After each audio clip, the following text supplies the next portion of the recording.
Donald Trump is a criminal-level tax cheat. He is our own American war criminal. He should be sent to jail today. Any way a person can lie and cheat and steal for his entire life, Donald Trump has. He deserves to go to jail for a long time. From analysts to former colleagues, people who know Donald Trump's conduct have long said he belongs in jail. The news tonight, Donald Trump is not heading towards indictment in New York, let alone jail. And since New York had the most advanced open criminal probe, legal experts say that means Donald Trump will probably never be indicted for anything he's done up to this moment that I'm speaking to you right now. The reasons matter. The new DA in New York, Alvin Bragg, just paused the entire criminal probe of Trump's finances. That was the successful investigation, which even won a Supreme Court case to get Trump's tax returns. It's the case with the highest profile indictments of Trump's business aides, like the CFO, who still awaits trial on fraud-related charges. But now we know that is as far as this probe will go. After much speculation and a few leaks here and there, what's new right now is the first written on-the-record rebuke of Trump's allegedly criminal conduct in New York in his business by the top-line prosecutor who's been working this very case for years. That prosecutor got the tax returns, ran the grand jury probe, took what he calls damning evidence from many witnesses, and then concluded Trump is guilty of numerous felony violations. The New York Times obtained the prosecutor's letter, which came when he resigned after the DA paused this case. And the prosecutor writes that the failure to indict Trump is a grave failure of justice itself. Now, that prosecutor clearly thought he was on some kind of path to charges under the previous DA, Cy Vance, who managed the vast majority of this probe. And that was a DA who had pursued some pretty high-profile cases, but was also known, quite frankly, to waffle. Indeed, if you watch this show, it might not be a surprise because we reported last year that DA, Cy Vance, had already punted on his prior probe of the same company, Trump Org, and he could do that again.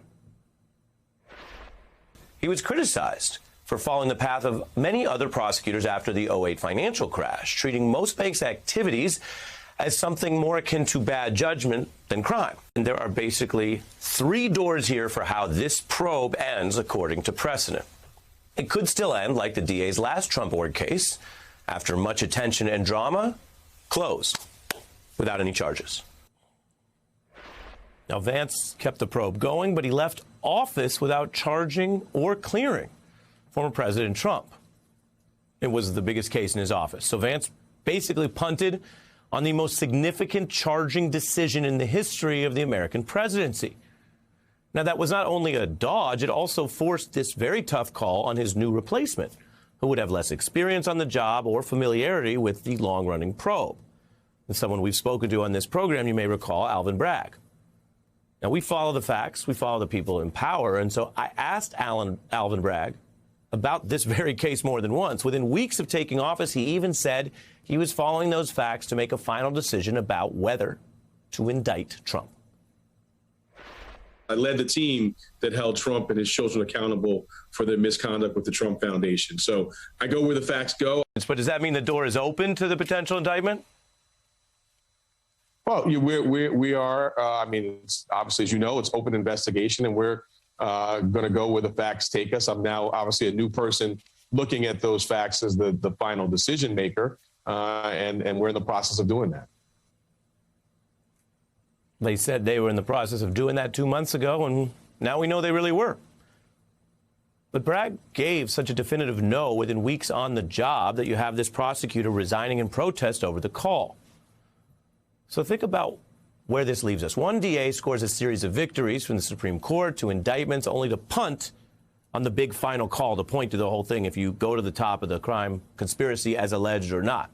Another DA comes in and quickly decides not to indict, drawing this outraged resignation. Now, there may be valid evidentiary reasons that Bragg decided to hit pause. The line prosecutor thought otherwise. Clearly, that's what the letter's about. But prosecutors are well known for developing high confidence in the cases they themselves are building. Now, we know this case never found, at least according to public record, any unassailable inside witness who could flip. And we know something else. Donald Trump approaches his exaggerated financial estimates like a baby approaches spinach baby food, getting pieces of it on everyone involved in the process to the point that everyone's a little dirty and no one can really say they're not a part of it. I use the baby analogy deliberately, but I mean it. The auditors, the lawyers, the IRS, the New York authorities, they've all had these numbers and financial estimates for a while. They're all kind of in on aspects of it. It doesn't mean that Donald Trump told the truth. His own auditors don't even say he told the truth. But it does mean his financial activities were hard to pin only on him.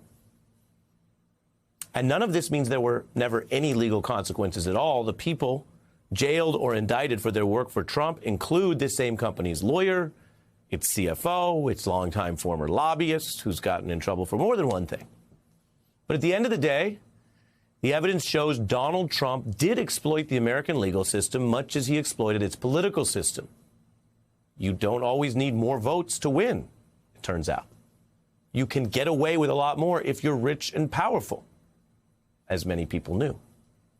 And then, as every effective thug or gangster knows, you don't go to jail for everything you ever did. You only go to jail for something they can really prove.